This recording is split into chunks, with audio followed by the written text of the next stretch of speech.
Everybody doing? How is everybody doing, man? How's everybody doing today, man?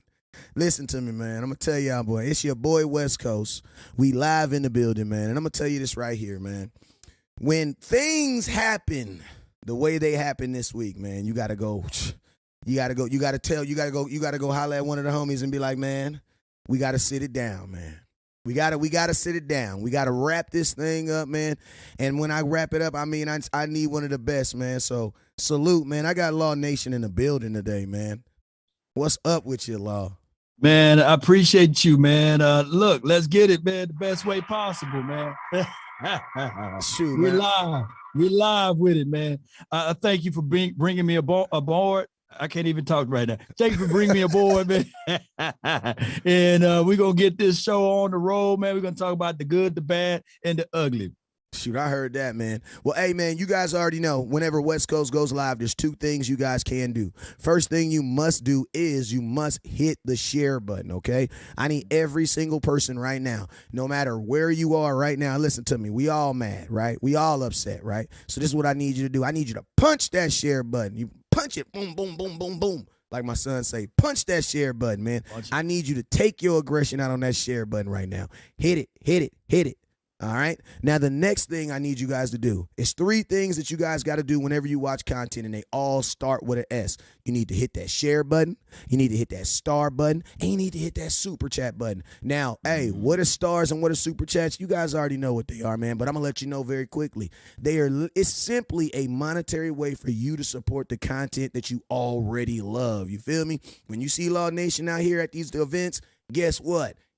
That's you. When you see your boy West Coast out here at Tampa Bay and at San Francisco, guess what? That was you. You feel me? We was all in the building together. You feel me? And how do you make that happen? By hitting that super chat button and by hitting that star button. You feel me? Now, this is what I'm going to do.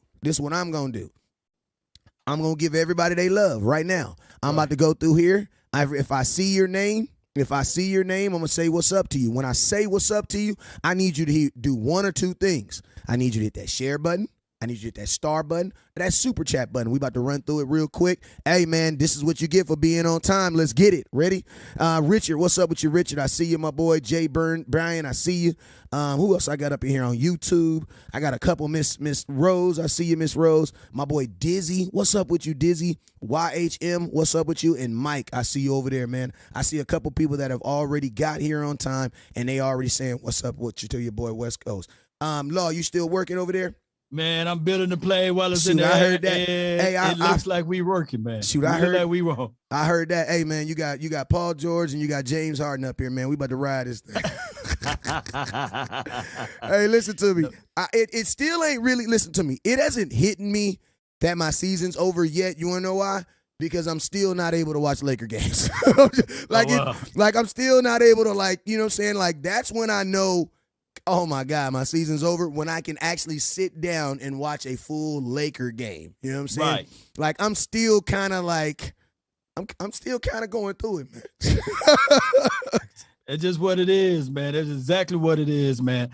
Yo, so let's get it going, man. I'm ready now. All right, let's go, man. So, yo, man, hey, this is some content that you guys have been asking for. And listen to me, over here at West Coast Cowboy and over at Law Nation Sports, man, we believe at giving the people what they want. You feel me? So you want it? So, yeah, hey, you been looking for it?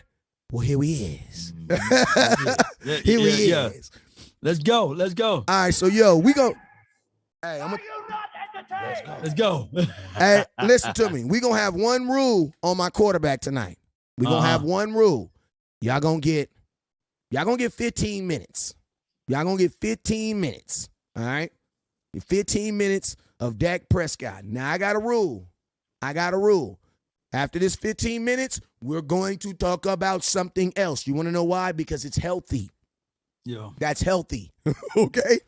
Dak was not the only person that played. But we understand he deserved his conversation, just like my boy Mike with the $10 super chat, and just like Queen Chase with the $2 super chat. Appreciate you. You know what I'm saying? So this is what we gonna do. You know what I'm saying? Law Nation, we gonna give them 15 minutes. We might sell into 18. But after that, after we say we done, we done. Okay? No doubt. Release the Kraken. Okay, it's open now. The floor is open. Dak Prescott, we're going to say the obvious, did not play well on Sunday. He didn't play well. No. Another obvious, Dak Prescott as a player, as a body, as a quarterback. This was, if you go look at his season, this is going to be considered a down year, and it was. Okay, now, Law Nation, the biggest thing out there is, do you get rid of, listen to me, the money says you really can't get rid of him. Why? Because you got to eat $89 million this year if you release him, 53 if you trade him. But I'm just saying, money aside, let's just, because y'all don't want to talk about that. Y'all want to live in a fantasy world, so let's jump in that fantasy world with you. Zero money, Law Nation. No negative ramification. Are we getting rid of your quarterback? Let me know. Well, no. If it was now, even zero money, there's no money. No, yeah. Remember, there's no muchos dineros involved. Yeah. There's no Robert De Niro in this. No Robert De Niro. Okay. I can say this, man. You continue to build around said quarterback, and you will say to yourself, what old scouts say: if you've seen it once, you can see it again. So, how did we get to those good spots and graces? Well, first and foremost, put more and more weapons around him, develop and disguise a scheme for him. I would say Dak Prescott, I want him anywhere between 24 and 27 in passing attempts. So how do we get to that sweet number? Run the ball. You've been preaching that. You've been saying run the ball. So let's get an offensive coordinator in the house that can put the ball in the belly of said running back and let Dak Prescott play off of play action. But the same results that you've seen this past game will be the results when you heavily leaning on Dak Prescott to throw the ball. But newsflash, that's most of the quarterbacks in the National Football League. You want to set up a system where you run so that your quarterback can feed off of that. There's only a few Pat Mahomes, but we don't even know if Pat Mahomes is Pat Mahomes. Without Andy Reid, we don't know. Facts. And it's like, I'm going to tell you this right here. It's like, I have a fear of starting over. I'm sorry. No doubt. I definitely have a fear of starting over. You want to know why? Because historically, the Dallas Cowboys don't draft quarterbacks well. That's just real. Listen to me. Dak was considered a good, people say, yeah, we do. We drafted Dak. But listen to me. Who was after Dak? Troy Aikman. Yeah. That's a huge gap. Imagine how many quarterbacks they drafted, how many quarterbacks they brought in here. I have a huge, listen to me, and I have a huge fear of starting over when you lose in the second round of the playoffs, dog. Like, listen, fam, listen. I know we supposed to be, Dak bashing for the next 14 minutes. We got 14 minutes to go. But we as fans got to understand, Law, I know we didn't win the Super Bowl, man. I know it. No, I don't got a ring on my finger. I got one. But, bro, was the season really a failure? Like, nah. Like, what are your thoughts, man? Well, when you say before the season started that the Cowboys would not win over 6 games or 7 games, that they would be a team that not make the playoff, and then we win over that, the goalposts then moved, right? Yeah. And then when they say even when we are going into the playoff, the Cowboys will be one and done, regardless of the level of the opposition. Thanks. We'll be one and done. We win a playoff game. Now the goalpost is picked up and moved back further. So now we go into a game. Granted, I wanted us to win that game, but I had on my show earlier today, was this team better than what they were last year? And the ultimate question was yes. Yeah. Was this team better than what they were 10 years ago, 8 years ago? The ultimate question was yes. Why? Because we made it back-to-back playoff appearances and we won one playoff game. So I look at it from that perspective. I get it. We want to be Super Bowl or bust. We can look at the talent and the skill set that we have on this team, and we want more. But the reality of it is that we accomplished majority of the goals that people said that we couldn't do. Facts. And it's like, and I love talking about expectations.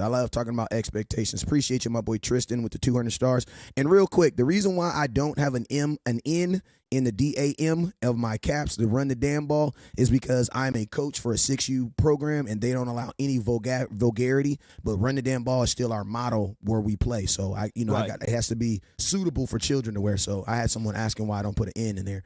But it's like, I preach expectations. I preach expectations, and it's like the expectations for this season were technically achieved. Like the thought of winning a Super Bowl every single year is not even realistic, right? So Cowboys, we wake up every year with the mindset that we should what? Win the Super Bowl every year. So we're already trying to get something that is already been proven to be impossible, right? So it's like at some point of this whole rabbit trail, this rabbit race that we're on in the NFL, you got to understand this word called growth. And that is, did your team, like, I'm going to keep it real with you guys. I said all offseason, the only goal for the Dallas Cowboys, honestly, each year has to be one better than each year. And to be honest with you, you achieved that. And think about this, Law. Last year, you had your quarterback 16 games. There was a large portion of this season where you didn't even have your quarterback. Most teams don't bounce back. They don't achieve the things that we were able to achieve. Now, I know it is excuses. I'm telling you guys, this is an excuse. But I'm going to tell you guys what an excuse is also. An excuse is a fact that you won't accept. That's what it is. That's what it is. Because everything that I'm telling you is factual. I'm not making any of this up. You just don't want to accept it. And guess what? I feel it, Cowboys. I feel it. But guess what? Next year, Law, we have something that's even harder to do. Name me a time when the Dallas Cowboys have gone to the playoffs 3 years in a row. Oh, yeah, that had to go. That had to be in the 90s, 92, 93, 94, 95. So that's 4 years in a row. So the goals just get even harder. Like, it's never going to. Because think about this. Then even when you win a Super Bowl, then you know what the question is? Oh, yeah, but look at what teams happen the next year. You can't repeat. Right. Now, hear me out now. Go ahead. I love to be on that side of the argument, by the way. I love to be on that side of the argument because now we can look back at this and say, all right, cool. At least we got one in this decade, right? So I get with what you said. The challenge of it should always be to be better than what you did the previous year. Fact. Now, our challenges is just as plain as possible. We want to win a Super Bowl every year, and which is very difficult. Yes. But I get it. A lot of people look back at this team and they say, hey, based upon the previous historical data, this team is one and done, or this team can't get it done. But excuse me, how many years Mike McCarthy been here? 3. 3 years. He's been 2 out of the 3 years in the playoffs. Give him time. How many years did it took the great Tom Landry to win his first Super Bowl? Shoot, I don't know. But in 30 years, he only won 2. Damn. He only won 2. And I for dog sure knew that Jimmy Johnson didn't win his Super Bowl in his 3rd year, if we even look at Jimmy Johnson. So now we got to really contextualize all of this. And we have to say to the nation, are we within reason? Yeah, and, the Cowboys also made some very, very, like we can all say that there was some stuff that happened that was outside of our control that we we couldn't control it. We can't control any injury. What's up, Sandra? Any injury gets a pass. But there are some self-inflicted wounds that we inflicted on ourselves that we had to overcome. One, I don't know, Amari Cooper, maybe? I don't know. Like, think about this. Like, it literally took till what? T.Y. Hilton? Like, it took you were talking about finding something to get another receiver all season, almost to the point where you took Odell Beckham Jr., wined and dined him. That didn't pan out. Why? Because he didn't want to work out. You know what I'm saying? Yeah. So it's like there was a lot of self-inflicted things that we did. Also, I'm going to tell you a self-inflicted wound. Now, when I say this, the chat's going to go crazy because I know y'all love them. But LVE was a self-inflicted wound. You want to know why? Because he did not start playing good until like the Giants game. So we had to work through all that. 202 rushing yards, Green Bay. 240 yards, freaking Chicago. Then Daniel Jones hit us. Then Daniel Jones hit us for like 7 carries for like 65, 75 yards. Yeah. We had to grow through all those self-inflicted pains. And I'm going to tell you, like, I love my organization. I absolutely love the Dallas Cowboys, right? Players. Right. Players. Like players, right? Uh-huh. But we all have to also understand that a lot of times this organization, as in the management, they don't help. Their decisions don't really help the players in what they're trying to do, because moving a lot of things we did in the offseason, it affected this team. And then guess what? The coaches, the players have to go through that and play through that. You know what I'm saying? So, like, we're a different team. I think this team was, I mean, imagine this, man. There was a time where we really thought that Noah Brown was the best receiver on our team, and Dennis Houston was literally a starting receiver for the Dallas Cowboys. That's how far we've come. And the guy you drafted was sitting on the bench. His name is Jalen Tolbert. Yes. And we've been still waiting for James. Say it with me, everybody. Washington. We're still waiting for him. And we was out there in Oxnard saying, hey, he was hurt. People fail to realize he was hurt before he got to Oxnard. Yeah, he was. And then when he got to Oxnard, he got hurt again. If anybody can see the tea leaves on the tray, should have been the Jones family and said, let's go pick up a phone and call a wide receiver now. But what happened here is they have been, they say this right here is better to be prepared for an opportunity and not have one than to have the opportunity and not be prepared. The Cowboys didn't do that, ladies and gentlemen. They were not prepared for the moment. They were not ready. So Dennis Houston, the undrafted rookie, was out there week one, and with the expectations for this particular team to win the Super Bowl. Yep. The Super Bowl. Yep.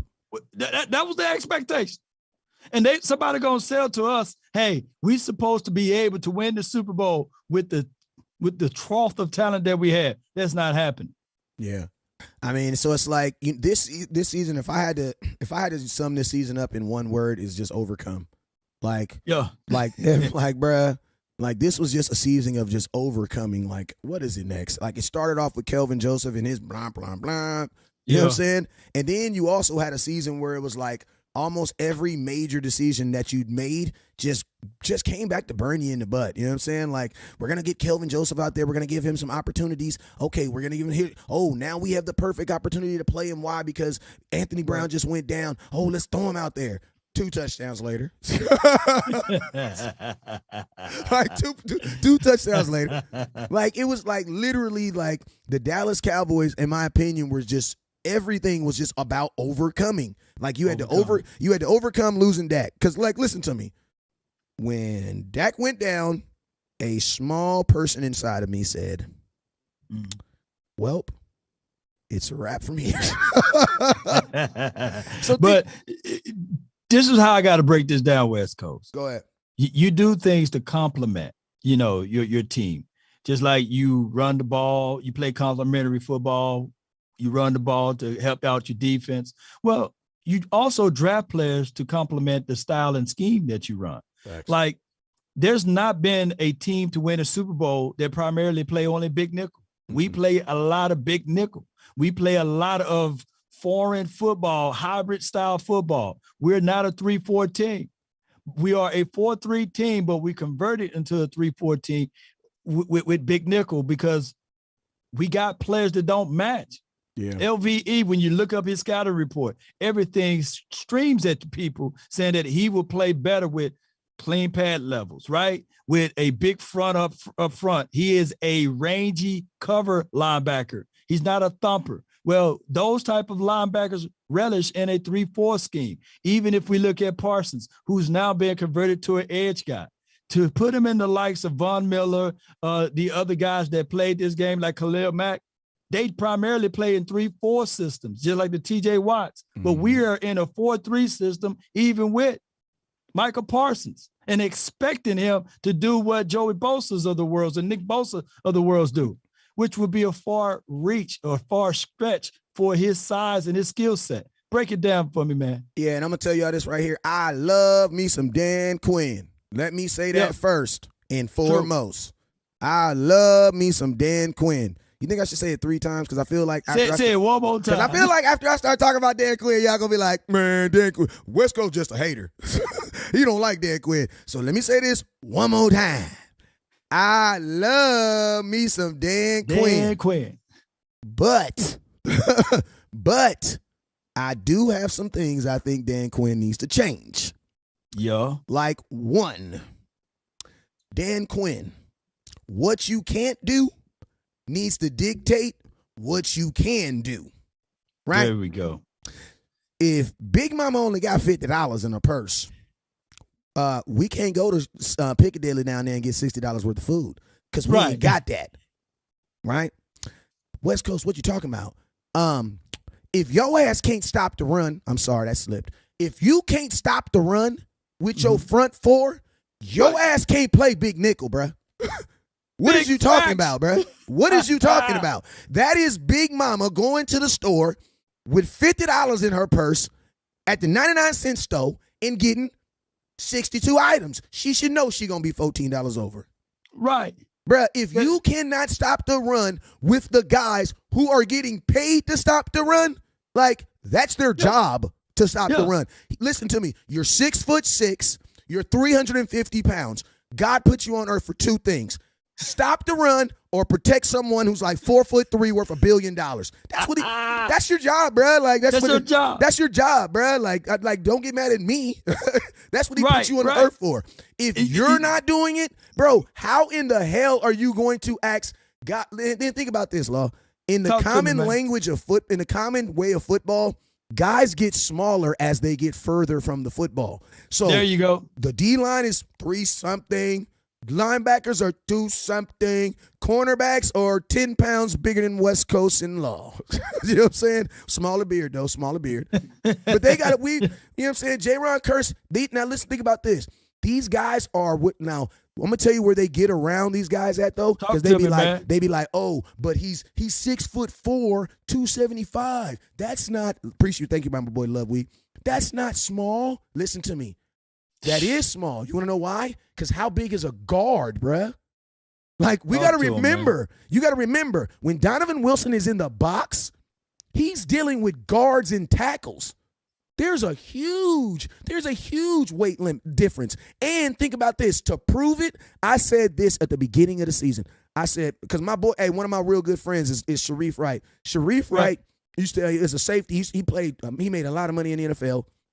Played for Buffalo, played for the Ravens, right? He coaches my kids. And after the first game of the season, he said this. He said, West Coast. He real smooth. He said, West Coast. He said, man, is your linebacker hurt or something? I say, nah, that's our. He said, you got all them safeties out there.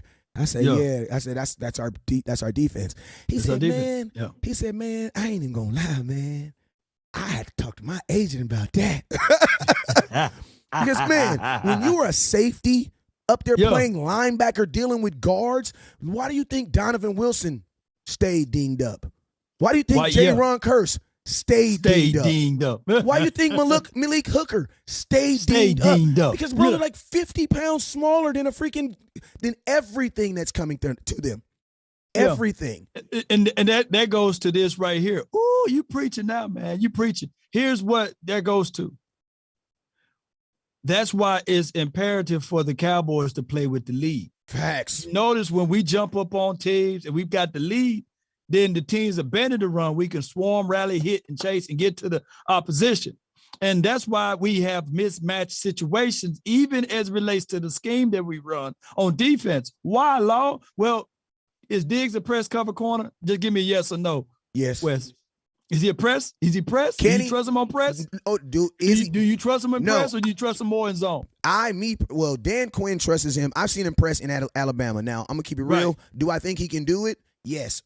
But they typically trip. His ball hawk abilities, I want him searching for the ball. Like, you want him searching for the ball. All right, so I have a forgiving heart better than most fans. Yeah. So when we had Anthony Brown, is he a press cover corner or a zone corner? He's a press cover. Is he zone? Is he better in press or is he better in zone? Me personally, I think he's better in press. I think I don't know. This is my reason. This is my reason for it, though. This is my reason for it. I like the reason why, because I've seen Dan Quinn. He likes to do a lot of mixed coverage, right? Where he'll run press on one side and then he'll run zone on the other side. Like, he typically won't have them in the same thing. And to keep it real, that's why a lot of people listen. I love Anthony Brown, but I'm gonna keep it real. Anthony Brown had his moments, but this is not an excuse. This is just the reason why he had his moments. Okay? Yeah. This is not an excuse. This is the reason why he had his moments. All right. Now, what Dan Quinn, with his defense, what he likes to show is he likes to show press on this side, and he likes to show off on this side. The reason being is because he typically will bring the pass rush from the opposite side. Now, the reason being is when a quarterback's dropping back and you instantly see that corner, that Anthony Brown in that face, what are most corners going to do? I mean, what quarterbacks are going to do? They're going to look it off and they're going to go to their second option, right? Right. Now, your second option is who? Trevon Diggs. Right? Diggs, yeah. Now, Diggs is playing trail technique. He's showing that he's what? Wide open. So to the quarterback, it's easy. Yeah. Exactly. He's trying to bait you into a throw, and that's what they did at the beginning of the season. Couldn't do it when Anthony Brown went out though. Right. Well, let me ask you this in another way, then. Brandon Browner, for the Seattle Seahawks back in the Legion of Boom era, he was more of a press guy, right? You didn't want him in zone, right? Absolutely not. And Richard Sherman, he was more of a press guy. You didn't want him in zone, right? All right, so that's what I was trying to get at, that when Dan Quinn defense did flourish, it was mostly with their DBs just press, not giving you an inch or any slither of hope to get off the LOS because the front seven was so good. Earl Thomas would sit on the roof. Cam. Yeah. He was down inside. He was playing what Donovan Wilson is doing. He was playing what J-Ron Curse is doing. And we all know that Cam, J-Ron Curse, and Donovan Wilson is a different hit the way J-Ron Curse hit versus Cam hit. That's just how it is. Cam Chancellor, for those who don't know. So that's what makes the Legion of Boom such a lethal weapon, because Bobby Wagner was the guy that got hooked to flat. He wasn't like LVE or what have you. He had more range. And he had more width about him. And they had a big boy down inside called Big Maybank. Yeah. Cliff Averill and Bennett. So those guys attacked, and they didn't have to get all of that hybrid look into the facts because they had legitimate Bruce Irvin and all of those boys. They had legitimate linebackers. One can argue they're more on the 3-4 end of things versus a 4-3 or any of those big nickel looks. So what I'm trying to say is with Dan Quinn, I don't think that we have enough time to develop this team on the defensive side, especially by him interviewing 3 or 4 jobs from here. You know what I'm saying? With a strong philosophy to keep them. So the Cowboys are in trouble in that light, because of the fact that we've been makeshifting this defense around. And although defense did play good in this. And I'm going to tell you this, Law. Like, I also think that Dan Quinn, in the back of his mind, is like, bruh, I don't even have, like, y'all, I love my grandma, so I use her as examples all the time, right? Yeah. But, like, Dan Quinn has been Big Mama in this for a long time, bruh. Like, you know how Big Mama, you be in the kitchen, you be like, Big Mama, what? You ain't got no more sugar? Oh, we ain't got no more sugar? No, Big Mama, we ain't got no more sugar. How we gonna make the cake? Big Mama go in there and about, you don't know what she put in that cake, but it tastes exactly the same way when you eat it, right? Listen to me. Dan Quinn, Big Mama, this defense, bro. Like, I know we have all these names, Micah Parsons, DeMarcus Lawrence. But we really don't. You know what I'm saying? You know what you have? You have a bunch of kids on young rookie contracts, so you know what that means? Inexperience. That means a lot of penalties. And then you have older vets who are what? Trying to prove themselves and try to get in a final deal before they get out the league. Who? Malik Hooker, Dante Fowler. Like, we don't really focus on getting, like, prime defensive players in their prime. And guess what? If they are in their prime, they're because we drafted them. You know what I'm saying? It's because we drafted them. But we are not in the business of doing that. So it's like, if I'm Dan Quinn, I'm like, how much longer can I Big Mama this before I start looking like, damn, man, what's up with that defense, bruh? What's up with that defense? Because Jerry Jones has already showed us that what you get is what you get. Like, think about this. We had major injuries to the cornerback. We lost 2 cornerbacks, bro. 2. If you're Dan Quinn, you're saying this. I lost 2 cornerbacks this year. You gave me Xavier Rhodes 2 weeks before the playoffs started. Make it work, baby. If that ain't Big Mama, I don't know what that is. Hey, Wes, man, steer me back over to the offense, man. Somebody get back on the offense for me, man. Okay, so, man, hey, I know. I'm going to tell y'all this right now, man. I had a very interesting conversation, man, and he don't mind if I tell y'all about it, but, man, I have a real good conversation with Mr. Stacey Elliott, and that's Zeke's pops, man, and, you know, I feel he said something that was just very, very important to me, and I was already asking the same question, like, you know, there's supposed to be this comment about Ezekiel Elliott taking less money, and I'm going to tell you this right now.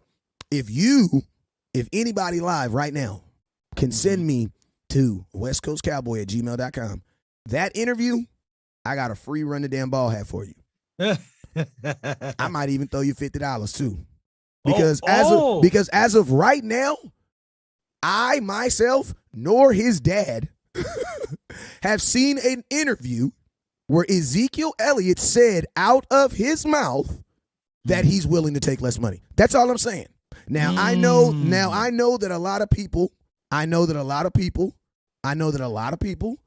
have made that assumption. You know what I'm saying? Has made that assumption, but man, I think it's crazy. That fans are automatically saying that. Now, what do I think is going to happen with Zeke? I know some of y'all going to be mad because I know y'all already kind of washed up with him, but listen to me. If we do what the fans say, if we do what y'all want to do, I'm going to tell you right now, you don't have a running back right now. Because as much as I would love to sign Tony Pollard, all I'm going to say is this. Michael Gallup. Because see, Cowboy. Oh my gosh, Wes. Oh my God. You just hit. You know what you did? Because see, Cowboy fans, I'm going to tell you the Cowboys are smart. So you talk to the father, right? Stacey Elliott. Listen to me. You talk to the father. Now the father know where the money is at. Oh, don't you know what you just said? Listen to me. Don't you know what you just said, bro? Listen to me, Law. I'm listening. Listen to me. The Dallas Cowboys, one thing I will always tell you about the Cowboys is they learn, like, injuries affect them, especially on contracts. Now, I'm going to tell you this right here. If you're not thinking that Zeke's contract has to do something with Tony Pollard's, then you're crazy. Because the Dallas Cowboys said a long time, Jerry Jones said, we go as far as Zeke take us, right? Now, obviously, playoffs, run game wasn't there. Not even that it wasn't there. We didn't even attempt to try to do it. He only had 10 carries. And think about this. When Tony Pollard went out of the game, he only had 4 carries. We did not go into this game with the mindset of running the ball. Think about this. When Tony Pollard got hurt, anybody want to guess how many carries Malik Davis got? Zero. So you know what that means? There was never a mindset to run the damn ball, or at least the backup guy. Because think about this. If you were going to run the ball coming into this game, why didn't Malik Davis at least get Tony Pollard's carries that he was supposed to get? Man, my goodness, man. I'm just asking that question. Hey, before this slipped, I got to say this before I lose my point about the whole situation and about Stacey Elliott saying that Zeke never talked about taking less money. No, this is the thing. Like, although it's been reported on the 4-letter, the 3-letter network, but here's my thoughts on it, West Coast. Go ahead. The Cowboys are very wise on how they negotiate players' money. Oh my God! And they do negotiate it. Thank you for going there. Thank you for going there. Oh my goodness! And the reason why I said that, because last year we was in the same hole. The Cowboys with La'el Collins, they wanted to kick him back at guard, meaning that they wanted him also to take less money because they wanted to elevate Terrence Steele at that right tackle. Yep. By him ultimately not doing such, they said, you know what? We're going to do you a solid. We're going to cut you before. We're going to make it a designated post-June. Was it June 1 cut? Yep. If Ezekiel Elliott refuses to take less money, he's going to be painted as a villain. Mm-hmm. Even though it reflects upon his contract and his production, they're going to leverage this with, hey, we can't pay Tony in you. And I'm going to tell you the crazy. So somebody got to be the villain. And you can be here. I think I watched one of those comic movies. They said sometimes you can be the hero so long that you become the villain. Facts. And you know the crazy thing about it is this too. The reason why I brought up Michael Gallup is this, man. Like, you know, Michael Gallup is like contractually in kind of like the same situation as Tony Pollard. But then there's one thing that makes it very, very different between the two of them. And I'm going to tell you what it is. RBWR. Like, WRs get way more lifespan. Yeah. Like, I know a 33-year-old WR that's running routes right now. Matter of fact, you know a 33-year-old WR. Yeah. You know what I'm saying? WR that's running route right now. 3rd and 30, if you don't know what I mean. You feel me? Yeah. I don't know no 33-year-old running backs. You know what I'm saying? Not a one. I barely know 30-year-old running backs. You know what I'm saying? I mean, we had one, but he was freakishly athletic, man. We talking about the guy that just retired. I forgot his name, just the tip of my tongue, man. Adrian Peterson for the 49ers. Adrian Peterson ran forever too. He went forever, and the other guy, he used to play for the Frank Gore. Yeah, Gore was like 50 years old. He about to get Emmett record. We're like, go ahead, retire, Gore. Yeah, but it's like, but you got to think like this, like the running back position already is like, it's already hard trying to get paid as a running back. Like, it's already, like, think about this. Like, they don't even know what's going to happen with Saquon Barkley. And we know that Tony Pollard doesn't have the accolades as a Saquon Barkley, who is a real running back. So it's like, if you're the Dallas Cowboys, when it comes to Tony Pollard, the question's been, do you franchise tag him? I'm going to be honest with you. There's no way I can franchise tag a guy who I don't know is going to play guaranteed 17 games. That is literally throwing money away. Like, that makes no sense. But we do sign guys based off of feelings. Exactly. We do pay guys after they get hurt. Listen to me, Law. And you got to do it for Terrence Steele. Listen to me. Do you think Terrence Steele going to be the same? No, but listen, Law, this is what I'm saying. I'll give him a contract. I'm just not franchise tagging him. You know what I'm saying? Listen to me. The only way I sign Tony Pollard is if he signs like a 3 to 4 year deal. You want to know why? Because his first year is going to be a blank year. Bruh, it's going to be a blank year. I got to give him the same look, because guess what? If that's not the case, listen, I'm going to tell y'all this right now. Michael Gallup made $11 million for 500 yards, less than 500 yards and 3 touchdowns. Theoretically, we should be talking about what and getting him up out of here. But we're not. You want to know why? Because psychologically, we all know that this was a down year for him. It was expected. So you got to build that in with Tony Pollard. If I put him on a franchise tag, I don't give a damn what's wrong with your Achilles, your thigh leg, your muscle leg. Your ass better get out there, and I need my yards. Why? Because I'm paying you regardless. You know what I'm saying? But that's why I said I will do a contract for Tony Pollard, but it has to be 3 to 4 years, because I know that this year, like honestly, Law, what is my expectations? Think about this, family. The last player that's an explosive player like this, and I'm not trying to scare anybody, but this is facts. Go look at Dez Bryant 2015 when he broke his. Yeah. He came back. Metatarsal, yeah. Yes, he came back. I'm going to keep it real with you guys. Bro, Dez was never the same. But let me tell you this, though, about Dez, and I think that the organization did him dirty and wrong. Hell yeah. They fought him tooth and nail. They said that he wasn't about this. He wasn't about that as far as his money. And remember, he wasn't able to practice with the facility and everything. And then the moment they finally paid the man, he goes out there without a whole heap of training camp. And we get those soft tissue issues. And then they had to end up first game giving him IV. Eventually something was going to break. Man, Facts. You got cars, man. You fool around and don't, even if the car is 6 or 7 years old, then you're supposed to at least turn it on and leave it running for a while. But if you start pressing on it too fast, something bound to break, you know? Yeah. So I think that look, all of the Cowboy players, outside of, I believe, Jason Witten, who else didn't have to fight for their contract? Shoot, everybody. I mean, maybe Jalen Smith, he didn't probably have to fight too much. Jalen, they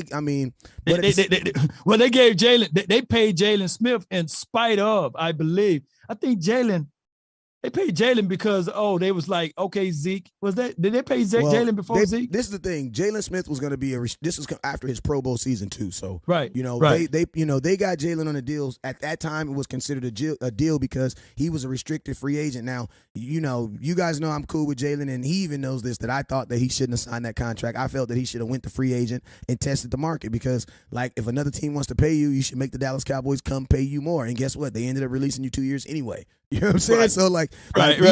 These players, they end up eating $6.9 million. Yeah. That's foolish contract writing. You're gonna eat $6.9 million?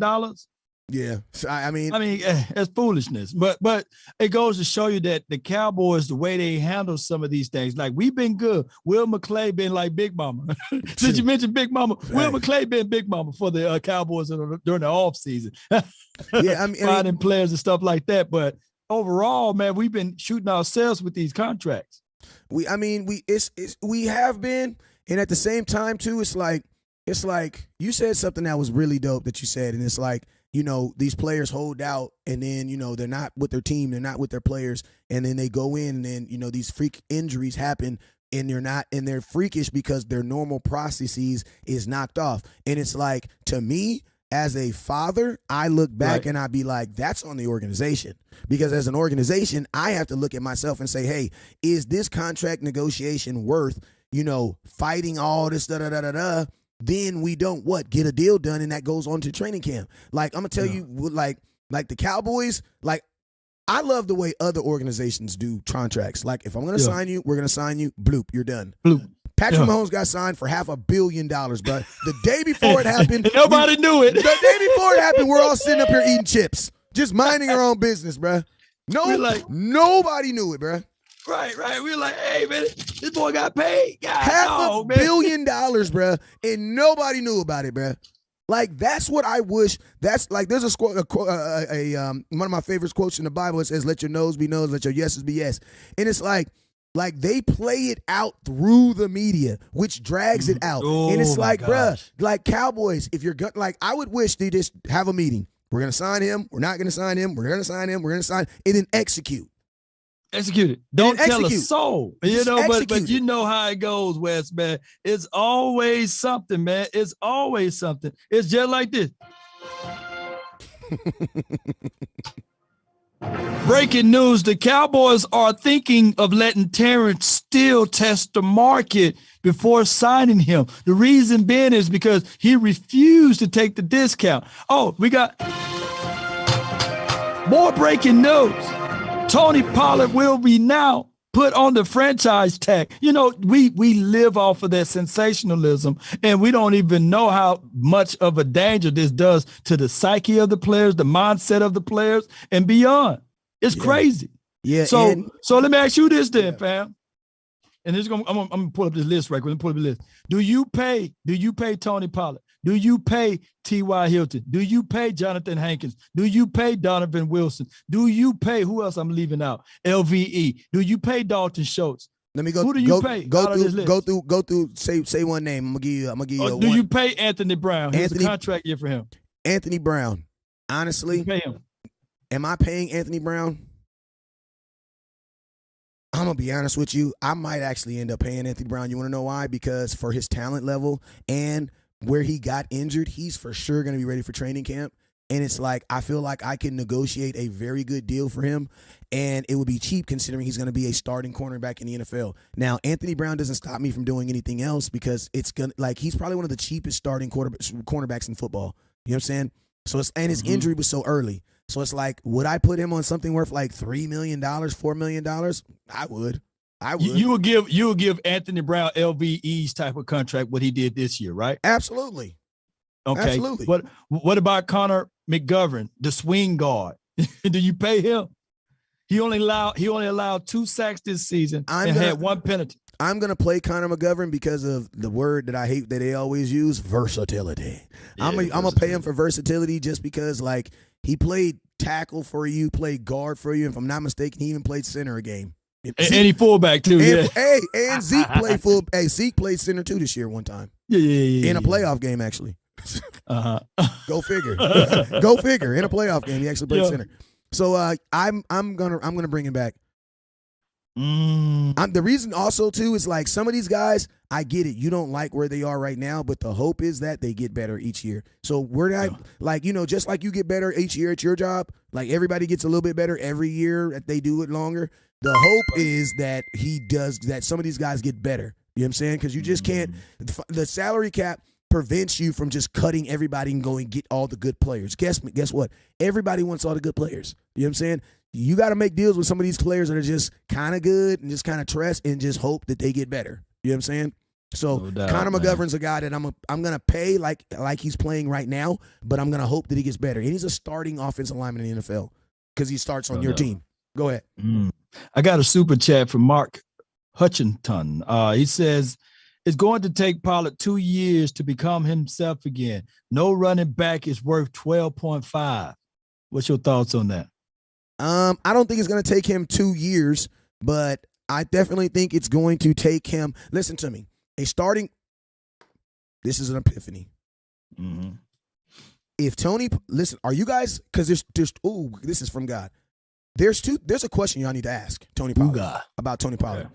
Because if you're asking that Tony Pollard is going to be the starting running back, that means he is the guy. Yes, it might take him 2 years. You want to know why? Because Tony Pollard can't pass block right now, healthy. Jeez. If he's going to be a starting running back, that means he's going to basically be what Zeke was 3 years ago. That means he needs to do everything that Zeke did 3 years ago. Because you got to remember, if you pay Tony, that means Zeke is not on this team. That means a smaller Tony Pollard has to do something that Zeke tore his PCL doing last year. You know what I'm saying? And you got to think like this. I don't know if Tony Pollard even wants to do that. Like, if I'm Tony Pollard, why do I want to put that wear and tear on my body? I'm coming off of I want to be in a two-back system. So it's like, and think about this. If you are going to be in a two-back system, then Dallas Cowboys, you're going to get rid of Zeke, and then who's going to be the running back? I love Malik Davis, but don't you dare say Malik Davis. Don't you dare say Malik Davis. Yeah, it's one of those things, bro. Whereas when we look back at this, fam, the Cowboys, all directions got to point at the fact that they got to draft a running back in this draft. Absolutely. And they got to go early. So with that being said, it's going to be Bijan Robinson. It's going to have to be the kid from Alabama, Gibbs. It's going to have to be one of those guys. Blake from Michigan or Bixby from Auburn. It's going to have to be one of those running backs that's going to step in and face the gauntlet, because we are in the era of running backs' average lifespan. I did this earlier. It's 3 years. Yeah. And if you're an elite running back, you can probably get 6 or 7 years before you start falling off. And if you just a good to great running back, that's 4.5, you know? And then after that, if you just an average running back without a good offensive line, shoot, you're going to hit that 3-year marker, and then it's time to kumbaya. You know what I'm saying? Yeah. That's just how it goes. Yeah, and I'm going to tell y'all this. I know y'all don't really want to hear this, but I will say this, and this is very, very true, very, very, very true. It is easier to replace Tony Pollard than it is Ezekiel Elliott. Just being real. You know break it down, bro. You got to break it down like a 9-0. To break it down like break it down like a 9-0 is like this, right? There's aspects of Zeke's game that we're not equating, right? Like the pass blocking is for real. You want to know why? Because in a live or die game, your quarterback threw the ball 37 times. So there's no way that you can minimize. There's no way that you can minimize what Zeke does in the passing game, because your team wants to pass the ball a lot, right? Then you got to think like this. You're looking for an explosive running back, an explosive guy. I'm sorry. There are plenty of guys that are explosive coming into the draft right now. You know what I'm saying? And I'm going to say this right now. Unfortunately, in offenses, there are a ton of Tony Pollards. Like, there's a ton. You got San Francisco got one. Atlanta got one. Elijah Mitchell. Yeah, I had a guy that paint me into a corner to say, hey, man, Elijah Mitchell is our version of Tony Pollard, you know, for the 49ers. Like, when I look at these two teams that's coming from the NFC, they have no problem running the ball because of their scheme. And they running backs all mirror each other on the Eagles side. When I look at Gainwell, or when I look at Boston Scott, or when I look at Sanders Kid, all of those guys are pretty much quick pace. They kind of have similar but different traits, but they have the same philosophy. So there's no dump off, there's no drop off. So when I look at Zeke's game, and when I look at Tony Pollard game, two different games. Yeah. I look at Davis' game, and I look at Tony Pollard game, two different games. So we got three different situations there, and we didn't even give Malik Davis a chance to touch the ball. But when I look at the Giants versus the Eagles, all three of their running backs had a chance to run the ball. Well, you can argue that all four of their running backs, because Jalen Hurts, he was running the ball. So I ain't no shade at Jalen, but he keeps the defense honest. Yeah. Keep the defense honest because they run the damn ball, like you said. And when I look at the Niners now, they got a traditional set with the fullback, who is their burly blocking guy, right? Blocky guy, who they ain't afraid to send on motions or what have you. But they look at Elijah Mitchell, who is a poor man's runner of CMC. right? Yeah. So all of those things, it works comfortable for their system. Whereas the Cowboys, they didn't know how to use Zeke. They didn't know how to use Tony Pollard. You pick up Zeke and Tony Pollard and you put them on the Niners, people would have been saying, hey, it's unfair.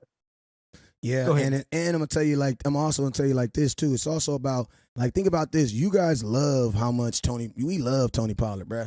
Y'all only seeing 50% of Tony Pollard, bro. Tony Pollard had 3 games this year where he only got 4 targets in the passing game. There's so much that's why I'm saying I love I'm actually scared to pay Tony Pollard off the simple fact that if Kellen Moore is here, he's gonna get paid. And he's gonna get underused. That's just what it is. I'm okay. I'm at the point now because I want to have this conversation that it's before you touch anything on this offense, anything, before you draft anybody, before I resign anybody, before I do anything, I need to talk to that goofy looking dude with the clipboard in his hand. Because I'm going to tell you this right now. Everything that we do offensively is going to depend on if he's here or not. Because listen to me. We just keep on, listen to me. If I'm Jerry Jones, I'm sitting up here why would I draft Bijan Robinson? Why? For 10 carries? why would I use the 27th overall pick for 10 carries? That makes no sense. And I'm going to tell you this right now. That's why if I'm Jerry Jones and I'm in the same exact situation, you know who's going to get a first-round pick? Dan Quinn. You want to know why? Because he uses them. Use them. Well, hold on. Hold on. He use them. Go ahead. I'm on my soapbox because I'm talking to Kellen now. Bro, I gave you the 88th pick in the draft, and you know what he did in the playoffs? He took his luggage to the bus. He got on the bus. And we didn't see him again. Bro, the fact that you couldn't even get Jalen Tolbert a target. Target, man. I don't trust you. I don't trust you with anything, bro. Why would I keep giving you assets, bro, and you're not using them? Even Michael Gallup got 500 yards in his rookie season. Bro, you're going to tell me you couldn't get Jalen Tolbert? Too much truth. Bro, you couldn't get an 88th pick in the draft who is a wide receiver. And think about this. You needed wide receivers this year. Look, bro, you spit so much facts over here, man. It's making my teeth white over here, making my beard grow, bro. Look, let me say this, too. You got a guy that runs a 4.29. Oh, my God. Who did you not don't play. even know how to put him on a sweep. You don't know how to play. put him on the end around. What, you worry he going to get crumbled up? He's a 4. You know what? I truly believe, bro, if we can go have a time machine and we can get Bullet Bob, you know what I'm saying? You know who he is. Yeah, right? Bob Hayes, come on now. You know. Yeah. I know you know. We can have him on the team. And they would literally say, yo, you know what? He's too small. He may not catch the ball. We just going to use him only in one facet. You know what I'm saying? Man, we don't know how to use our weapons, We man. don't. And that's why I'm be honest with you, I would be scared to just keep giving. I'm scared. That's why, honestly, that's why I was so okay, y'all want let's bring in Odell. Think about this. Think about this, family. Think about this, Law. Yeah. All right, imagine how OBJ is in prime OBJ fashion. I'm talking about earrings, gold hair, matching glove, Richard Mill in his hand. Richard Mill matching the color of the team he's playing, right? He out here. He out here, man. I'm out here. Let's go get it. 49ers, I'm here. I'm ready to go. Let's go. I get one target. Odell Beckham's cussing everybody out right now, bro.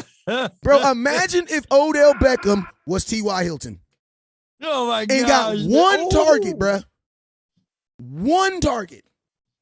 Look, Odell wouldn't have had that one. You know that bro, he would have Antonio Browned it, bro.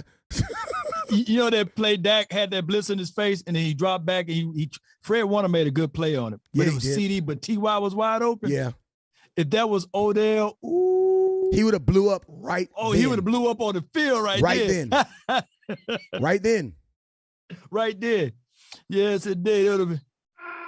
But let me say this, though. Let me say this with Dak Prescott. I know that a lot of people think that, we've been apologists for Dak Prescott, but no, he got to play better. You do. But we got to see Dak Prescott with a real offensive coordinator. See, just like you, man. Wes, you still there? Yeah, I'm here. let me ask you this. Go ahead.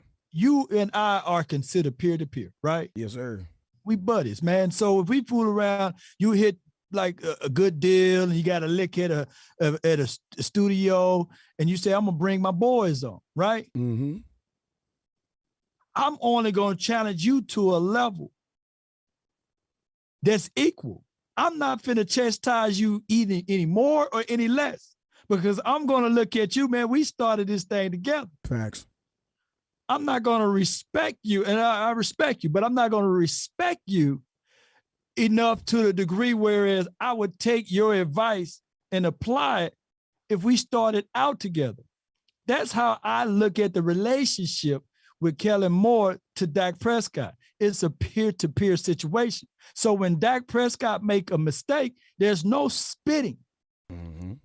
From the offensive coordinator to Dak saying, man, why the hell you threw that ball there? You know what I'm saying? Or why you didn't change out this play? Yeah. Or there's no contrast with it. It's all love and hey, man, I get him next time. Oh, shucks. And that's what you and I would be doing. Like, oh, shucks, man. I told you to have that, man. All right, bro, you get it next time, right? And you say, yeah, man, I got you. My bad. It'll be all this, my bad. Oh, yeah, my bad. You know what I mean? Yeah, and, this is something else, too. Like, you lost to the same team the same exact way. Like, Dak Prescott has lost – every one of his playoff games has been to the same teams in the same division. He lost to the Rams. He lost to the 49ers, right. Man. I'm going to tell you the one thing about the Rams and the 49ers in their division is they played the run very well. You know what I'm saying? And they are going to run the ball. Think about this. The 1 year that Dak did win the playoffs and we went with Seattle, guess who was the number one rushing team in football? The Seattle Seahawks. We were able to stop the run versus Seattle when they came in, helping us to get to the next round. But even then, we were down. You know what I'm saying? I'm going to tell y'all this, man. Like, I always hear this, Dak can't read defenses. Dak can't read defenses. Guess what, man? First off, there ain't really no reading defenses in football.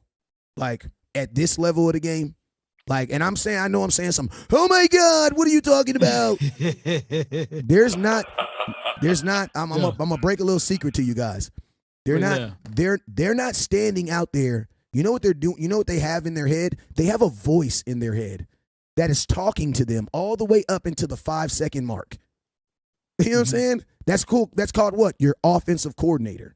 Right, you know what I'm saying? They're not necessarily reading a defense. You know what they're doing? They're executing the plays. They're running one play, two play. And I'm going to tell you this right here. If you are consistently putting on film that on short situations you are running curls, can I ask you guys a question? If I'm a cornerback, what am I going to do? Can I ask you guys also a question? When Michael Gallup broke on that route, whether it be Michael Gallup's fault or nobody's fault, can I ask you a question? Why didn't the cornerback open his hips and at least play the wide receiver? Like, I think everybody's getting caught up in this, oh, it was Michael Gallup's fault. No, it was Dak's fault. I want to know, why the hell didn't the cornerback play true to the position and open his hips and follow Michael Gallup? Why did the cornerback, as soon as he saw Michael Gallup drop his hips, why did he V-turn and go straight to the football? You want to know why? Because somebody was paying attention in film school. That's why. That Tuesday when they was looking at the Dallas Cowboys and they were saying, yeah, you see how they consistently run these back curls even when he shades off? What does it do? Especially, and I'm going to tell you something else. This is also, hey, listen to me.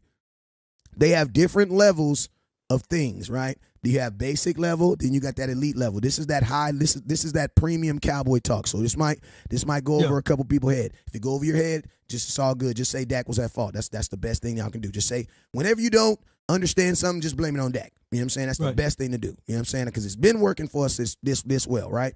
Man, preach it, man. So I say this, right? I look at the film and I'm like, okay, why did that cornerback feel so confident to take his eyes off a freaking receiver moving? Yo. Why? Why was he so confident? You want to know why? Because he saw it on film, bruh. Like, he 100% saw it on film. Because even, think about this, worst case scenario, if the wide receiver is playing true to what the wide receiver is doing, you know what happens? The ball goes out of bounds. Oh, my gosh. It goes right behind him. Man, because you spitting out. Because think about this. Because think about this, Law. If you don't, think about this, Law, because if you don't know, you don't know, right? But if you know, you know. If the cornerback doesn't know the route, if he doesn't understand what he's trying to do right now, you know what he has to do? He has to open his hips. You want to know why? Because we're trying to go downfield. Yeah. Yeah. There's a reason why Michael Gallup's 3 feet away from him. The cornerback played as soon as he saw Michael Gallup as soon as he come off the line to do his breakdown to show that he was about to curl, the corner was like, up, here it comes. Off man. And off man, up, here it comes. If it wasn't, Michael Gallup started off his release high. You got to get down in the crawl space, and you got to attack that inside hip, inside shoulder, and you got to sell that you running the 9, right? Yes. That dude sat on that route the entire time. And if it was a slow go, or if it was just a plain 9, and that DB did that should have been a tub. That should have been tub all the way. Mike, he should have been wide open. No DB played it. No DB played that way. But they played that the way that DB, when he turned his hips inside, he had to been watching the film and know that they're finna do that curl. Yep. And think about this. He did it with confidence, bro. He didn't even look at Michael Gallup. He said, ball. I see ball, go get ball. That's one of the moments in life where you're like, I've been watching film and it's finally about to pay off. break down that other interception. When it's 2nd and 2, break it down. Man, I'm gonna tell you, man.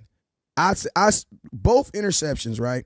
Both you play DB or you? I played DB. I played DB. You played DB. Okay, so break it down. And I'm gonna say this real quick too.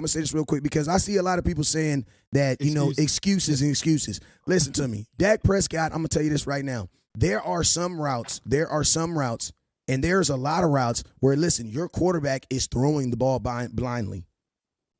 Like he's gonna throw the ball blindly. You know, that's just football, bro. Those are called timing routes. Those are called option routes. That is built into football. You know what I'm saying? Yeah. Now, I'm going to tell you guys on that curl route, think about this. On that last week, what week was it when Dak threw the interception and they took it to the house? And it was like the play, was that the Jacksonville game? Oh, are you talking about the Washington game? The Washington game when he intercepted on the curl. Think about this. The play before that, what was we doing? A curl. The same thing. And then we went right back to it. Another thing that Kellen Moore does, and I'm not trying to make excuses for y'all, it's Dak. Hold on, before you go, because a lot of people on my end say, "Hey, man, you're an apologist, you're Dak apologist." But before you go into this, let me explain this right quick. This dude is giving us some analysis on what he sees, what's going on. Dak Prescott, those interceptions, by the way, those are his babies. Yeah, somebody said they ain't West Coast babies. Somebody those are his babies. Those are his responsibility, regardless if it bounce off the phalanges, ball short, curl route, hitch route, go.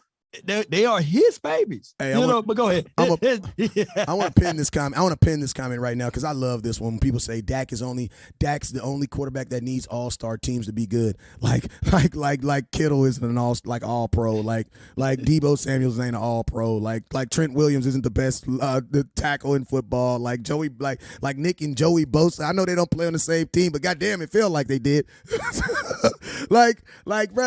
Listen to me. There's not a good quarterback right now on a bad team that's in the playoffs right now. And guess what? Aaron Rodgers proved that. Aaron Rodgers proved that. Guess what? You can be the best throwing quarterback to ever throw a quarterback, and your ass will be at home if you don't have a good team around you. That's facts. Where the lies at? He's supposed to elevate that team. He's supposed to beat Detroit that last game. Was it win or you in? If they beat Detroit, wouldn't they be in the playoffs? Facts. So what was Aaron Rodgers' excuse of not making it to the playoffs? I don't like touching another man's money, but let's just say, people always say, well, you pay what you get for West Coast. Okay, well, I'm pretty sure Green Bay fans don't feel that way because they gave him $49 million for 8 games, and that's $9 million more than Dak. And guess what? I'm pretty sure the Rams didn't feel that way because they gave Matthew Stafford damn near $47 million, and that's $7 million than Dak, and they won like 6 games. Oh my God! I know you're not talking about Deshaun Watson, and I almost forgot one guy. Let's ride. They gave him $48 million, and he won 6 games, if I'm not mistaken. Think about this, Law. The 4 highest paid quarterbacks in football did not make the playoffs. My thing is, Wes, all last year, I had a lot of people that said if Russell Wilson was on his team, we would have won multiple playoff games. We would have been in the Super Bowl. And they said we should go out there and get Russell Wilson. I don't see one person now campaigning and lobbying for Russell Wilson. And it's like, I know who they are because I got a good memory, but I'm not finna call them out. So I'm sitting here like Russell Wilson literally went over there to the Denver Broncos with a top 10 defense, actually a top 5 defense, and they had Jerry Jeudy, and they had weapons galore. They had weapons galore in a run game.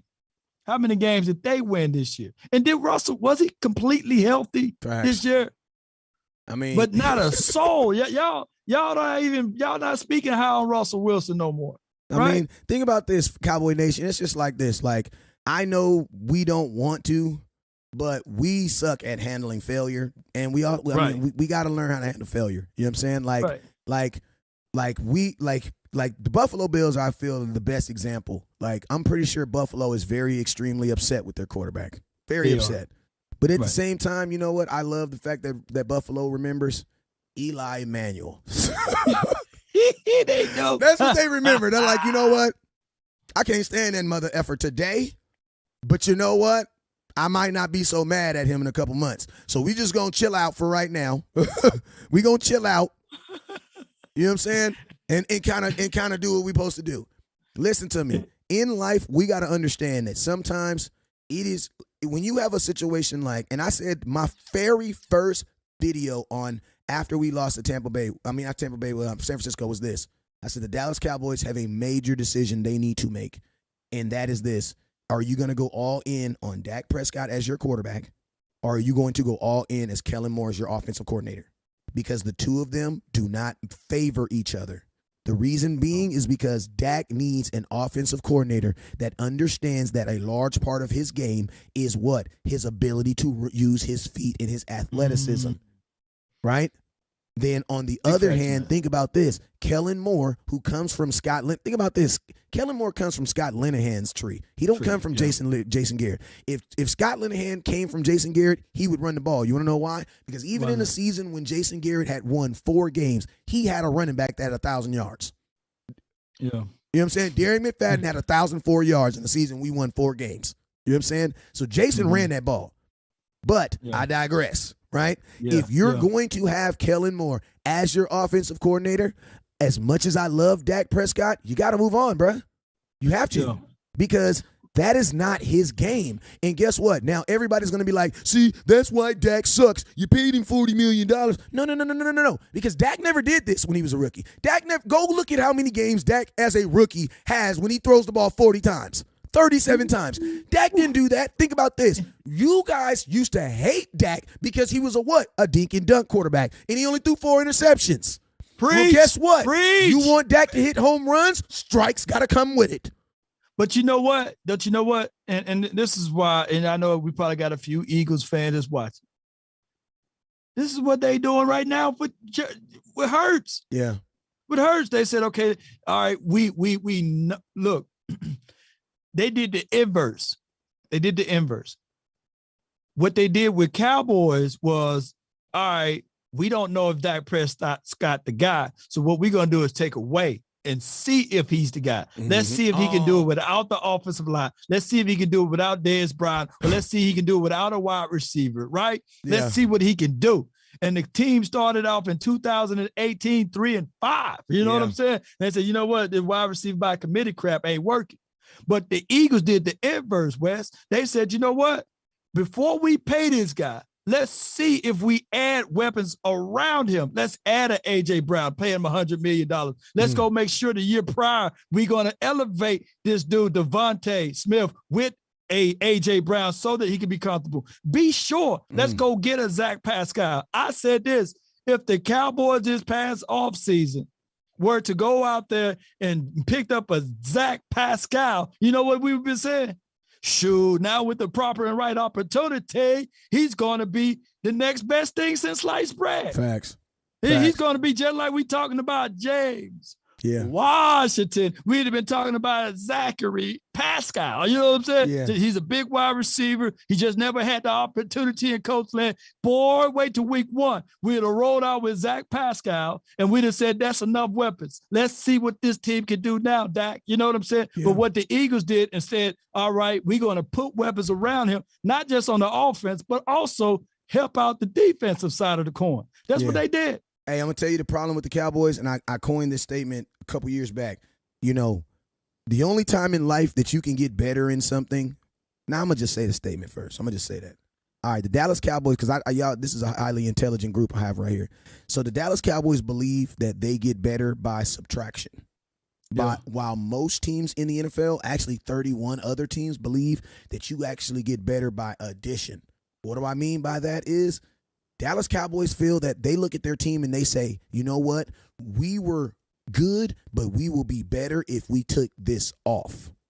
Right. The rest of the NFL is saying we're good, but we'll be better if we add this to our team. Right. Miami Dolphins, what did they and think about this. Think about this, Law.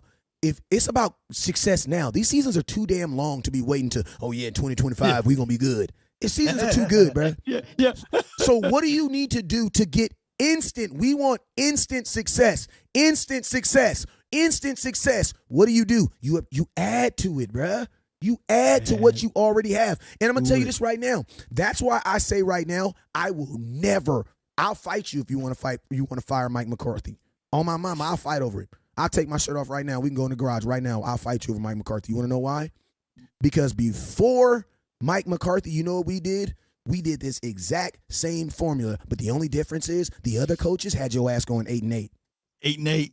Mike McCarthy found out a way to make this team better despite Jerry Jones doing dumb stuff. Oh, my goodness. In back-to-back years. Bruh, listen to me. Mike McCarthy can't go nowhere. Because if this was, and y'all know I got mad love for Jason Garrett, but if this was a Jason Garrett team, you're 8-8 this year. Out of everything, you lose your 8, 9. No, bro, you lost 7 and 10. Listen, 7 and 10. Think about this: the last time you lost Dak Prescott with a different head coach, what did you go? You know what I'm saying? And he lost his job the next year. Right. You know what I'm saying? But y'all got to look at the bigger picture. Let me just talk about the Bills right quick before we go into the other conversation. They knew Josh Allen had talent. What they said, we just got to get him a wide receiver. That's when they got Stephon Diggs. Yep. The Josh Allen that everybody loved to this day. He said he needed more, and they went and got him Cole Beasley. They got Cole Beasley. They gave Gabriel Davis. Like right now, I'm talking about when Josh Allen first started to showcase his abilities, right? And we could go back and forth and talk about running backs and things like that. They don't have a running back, but they went and drafted James Cook. They went and drafted James Cook. And with that elite quarterback, all he could do, let me say this, Stephon Diggs may be comparable to CeeDee Lamb, right? Who's better right now, Stephon Diggs or CeeDee Lamb? You may say that CeeDee Lamb caught up to him now, right? Come on, Diggs is that dude, bro. Diggs is still better than CeeDee, right? I mean, I put it to you like, if you ask the two of them, I think CeeDee Lamb's going to tell you Diggs. So that's why I'm okay with. So we have to chat. You know, there are some people. If you ask CeeDee Lamb if he's better than, he'll be like, "That's me." You know what I'm saying? But I think he would probably say that Stephon Diggs is better than him right now. Right now. All right, but let me ask you this then, Wes. Gabe Davis. Noah Brown, who's better? That's too harsh, man. Gabe Davis or my guy Michael Gallup coming off of an ACL tear. Who's better?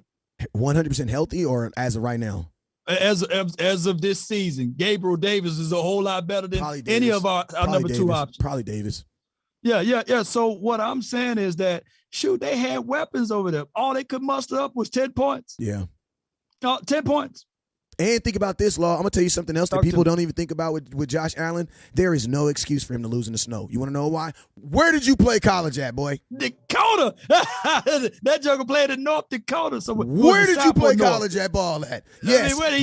Listen to me. Part of the reason why the Buffalo Bills drafted your ass in the first place is because you played 5 games a season in the exact same weather. I don't want to hear it. I don't want to hear it. The excuses, though. I don't want to hear it. You played in similar weather. I don't want to hear it. Wyoming. Oh, he played for Wyoming. It was the other guy that played for Trey Lance played for Dakota.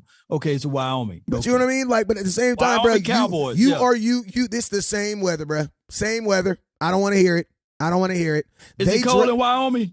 What? Bro, they got a missile field. They got a missile field. Polar bear nuts. Yeah, they got a missile field in Wyoming. I've never been to Wyoming. I've been there in the Air Force. I don't know exactly where I was, but I know they got a missile field out there. I probably shouldn't even be saying that, so ixnay on the opixnay, actually. You feel me? Like, yes, indeed. And I'm gonna tell y'all something. Like I know for real. And I'm gonna tell y'all this real quick, right? Listen to me. I am making excuses. I am making some excuses. Guess what? Law Nation. If I tell my daughter that she had better have her butt home by 10 o'clock, right, and she walk in the house and she got dirt all over at 11, she's gonna tell me, Dad, the car broke down. I had to change the tire. Okay. And you know what I'm gonna say? That's an excuse. And guess what? It very much is. But it's also very much true. Yeah, true that. So guess what? It's an excuse is still a fact. It's just about how you receive it. Now, if you were think about this. If you were a dad who has compassion, you know what you're gonna say? Oh, okay, don't trip. I got you. Because that's a fact. But if you're a dad that's like, I don't give a damn, your ass should have walked home and I could have blah, blah, blah, bam. You're going to say, well, that's an excuse. Yeah, true that. So excuses and facts really the fact is always going to remain. But whether it's an excuse, that's the same, man. Like, it might actually be an excuse, but at the same time, it also is very factual.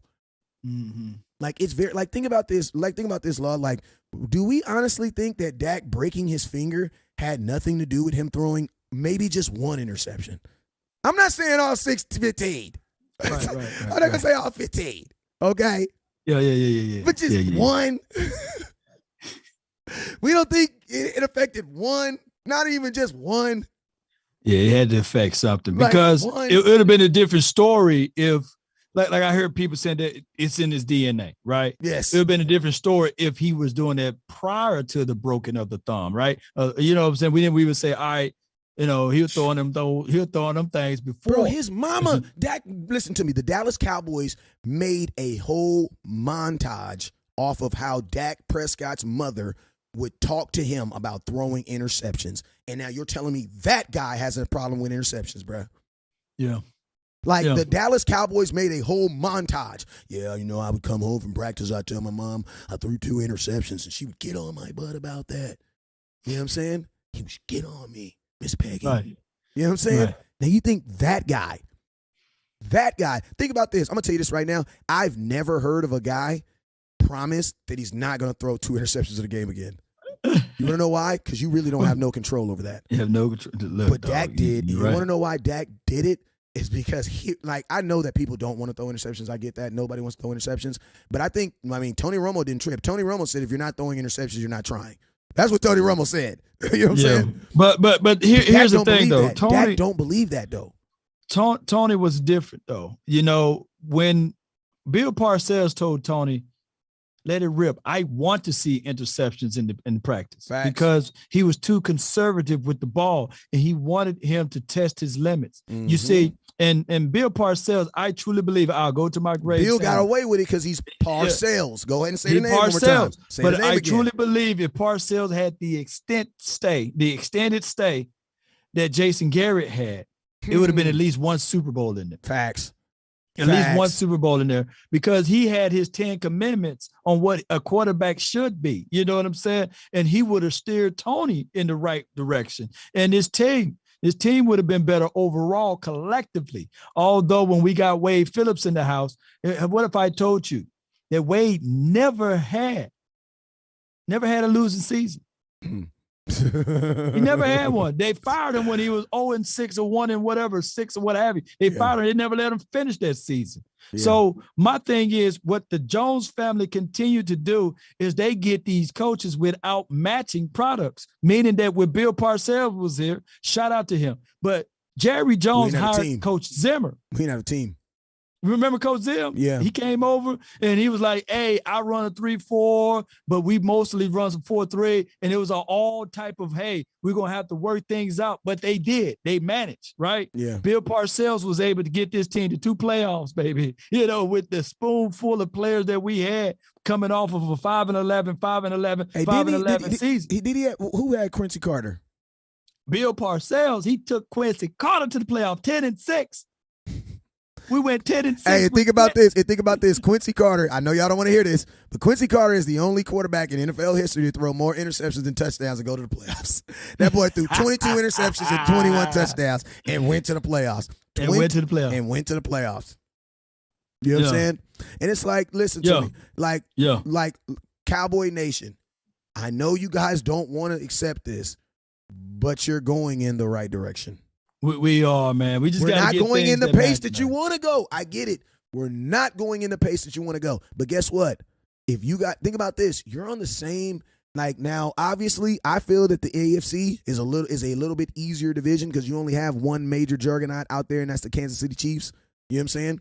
Right. So it's like, Cincinnati Bengals. Like, think about this. Like it at the end of the day, anytime your season ends in the playoffs, bro. Like. I'm gonna kind of end it on that, man. Anytime your season ends in the playoffs, man, you gotta kind of count it as in like we had the success of our season was there, but we want to add on to it because think about this, you guys. This year, your goal should be what? To get to the NFC Championship game. Because I'm gonna tell you this right now: if you lose in the divisional round, you're gonna consider that what? Oh, we didn't grow.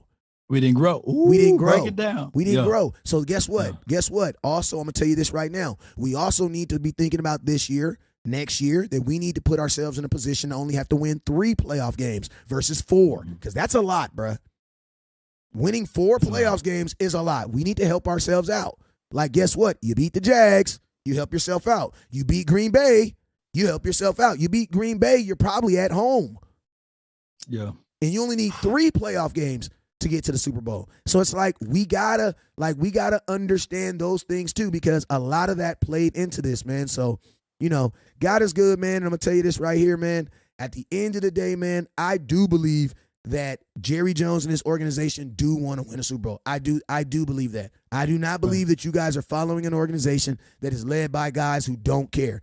I do believe. You know what I'm saying? If you don't believe Jerry Jones cared, bruh, go. You know what a crying kid looks like. You also we've all seen our grandparents cry over something too. Like you know what that face looks like. That's a crying kid. Like, but Law, you didn't see Big Mama cry over something before. You didn't see your grandpa cry over something before. Go watch that video, that final interview of Jerry Jones, and you tell me that young man was not crying on his West. Yeah, man. Look, with West Coast. We can want a lot of things and hope for it. Yeah. But you know it, man. Even the good man upstairs, he can say, okay, you can have all of the faith in the world, right? Yeah. But without works, it's dead. You know what I'm saying? So my thing is Jerry can say all what he wants.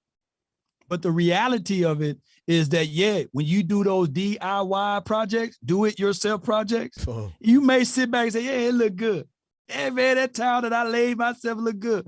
Or that wood and that hardwood floor I laid myself look good.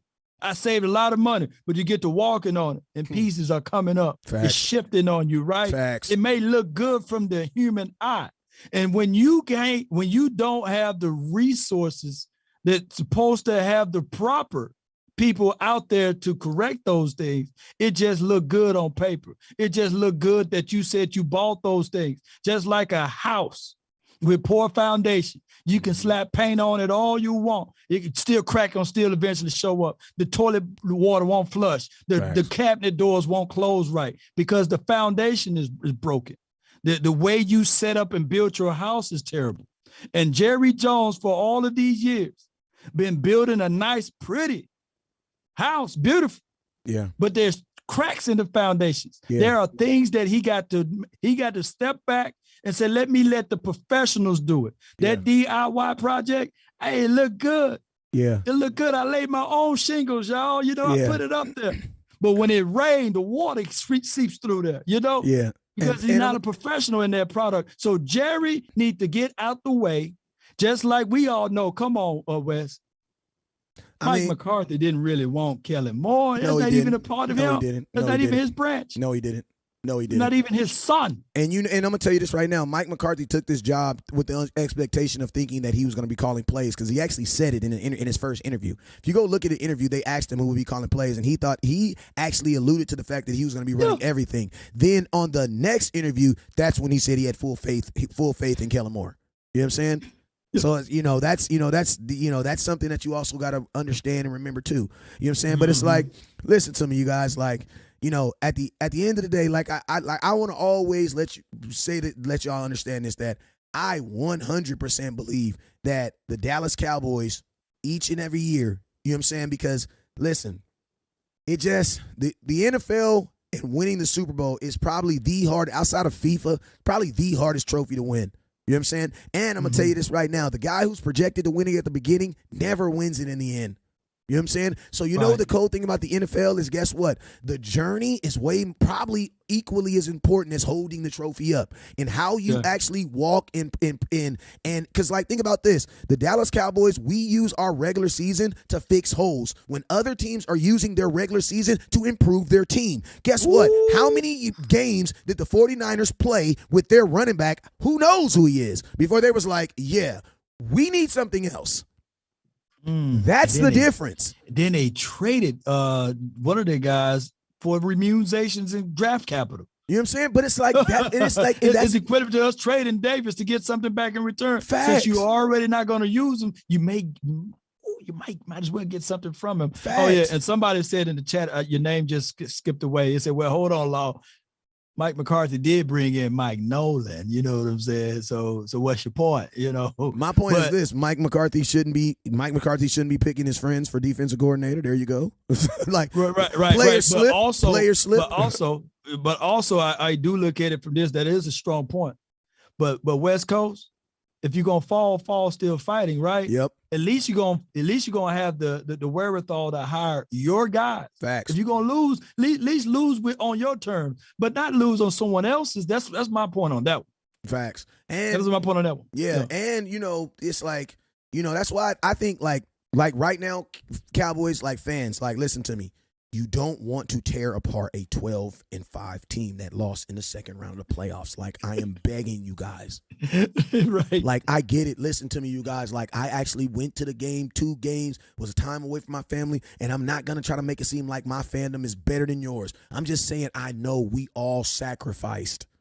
We saw sacrifice this year, but I promise you guys, you do not want to tear apart a 12-5 team that lost in the second round of the playoffs, especially with this organization and Jerry Jones and Stephen Jones running it. That makes no sense. What you need to be preaching right now, and the Cowboys don't suck every year unless 12 wins is sucking. You know what I'm saying? Well, hold on before you say that. Anything else, Wes? That's the narrative, though. They count because we're the only ones. That's because we're the only team expected to win the Super Bowl every year, even though we suck. Right. That's real. Hey, y'all, that's real talk. Like, how can we suck? How can we suck every year? How can the narrative be that we suck every year, even though you guys get mad at us for wanting to win the Super Bowl every year? Like, that doesn't make no sense. Oh, man. Like, and also, I'm going to tell you a power stat. As much talk as we talk, the Niners ain't won a Super Bowl in 26 years either. Hell, you mean? 28. I ain't gonna shortchange 28. They still got 2 more games, bruh. That's why I'm saying, like, man, the Niners or the Eagles. I need the AFC team to win though this year though. Hell yeah, hey, Wes, man, I gotta get ready for the final word, man. But hey, in honor of the final word, let's give your final words then. Shoot, my final words is this, man. This is a year that we want to add on to what we have. We are not. Listen to me. I think Law broke this down so well, and then I added to it. We have tried to how to fix our team. Listen, your team is not your team is a body, right? But we don't have cancer, right? And if you do, I pray for you. I pray you heal, and I pray you strength. But we don't have a cancer. We don't have nothing we need to cut out. You know what I'm saying? We are famished. We need to add to this body. This body needs to be fed. Right. You need to be fed. Right. Like, they're cornerstones. I'm going to ask you this right now. How many different variations of a starting offensive line do you think you had this year? Well, there's 17, so I would think we had at least 17. At least 17. Everybody changed their spot this year but Zach Martin. Everybody. 4 out of the You had 5. at least 17 different variations of a starting offensive line this year. So that's why I'm trying to tell Cowboy Nation, we need to be, he said, except for Kellen Moore. Absolutely. But guess what? We want him to get promoted. We want him to get promoted. We ain't hating Kellen. We got nothing but love for Kellen Moore. We want him to get promoted and do a great job for the Carolina Panthers. Come on, Kellen Moore. Absolutely. He's a genius, right? Well, shoot. That's my final word, man. Hey, I appreciate you, Law, for allowing me to come on the show, man. Hey, and you guys know I'll be live in the morning at 10 a.m. to 11. I'm going to tell y'all right now, I'm a delusional-ass Cowboy fan. I wear it with pride. So, there's only one way to be. There's only one way to be, and that's all the way in the boat. I'm all the way in the boat. You feel me? Man, dude, you spitting the truth right there, because they weaponize their word delusional. They say we crazy, man. All I know is we supposed to be blind, crippled, and crazy. Blind enough to walk by faith, crazy enough to know that he will make a way out of no way, and crippled enough to lean on him. So that's how crazy we are with this particular team. We got nothing but optimum faith with this team, but at the same time, we do call out some of the warts with this team. I appreciate you so much. Yes, sir, man. And Law, I appreciate you too, man. And hey, man, for everybody that's watching, make sure you guys hit those. If you're watching on Law Nation and you haven't subbed to West Coast, please go over to West Coast Cowboy and hit that sub button. And likewise, if you're watching on Facebook right now or YouTube, I need you to go over to Law Nation right now at YouTube and hit that sub button, man. And I promise you, we're going to give you guys some type of shout out or something like this, man. But hey, you guys already know what I like to say is when I get up here, get out of here. And that is what? Never look down because the star's up.